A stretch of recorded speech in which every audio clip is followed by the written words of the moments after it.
Think about what it would mean to entrust the nuclear code. خلال حملتها الانتخابية تساءلت المرشحة هيلاري كلينتون عن مستقبل السلاح النووي الأمريكي في حال فوز دونالد ترامب بالرئاسة، معتبرة ترامب شخصية مزاجية وغير مؤهلة لمسؤولية من هذا النوع، فضلا عن سخرية أوباما خلال تجمع في ولاية فلوريدا في إطار دعمه لحملة كلينتون، متسائلا كيف لشخص غير قادر على إدارة حسابه على تويتر الاحتفاظ بشفرة السلاح النووي.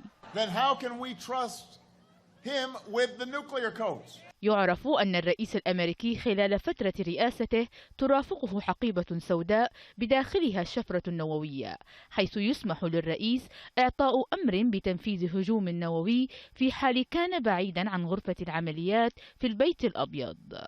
هذه الحقيبة السوداء تعرف أيضا باسم حقيبة الطوارئ وحقيبة الزر، بداخلها توجد بطاقة خاصة بالرئيس تعرف باسم بسكويت مزودة برموز الإطلاق النووي، وكتيب يتضمن تعليمات تشغيل النظام النووي.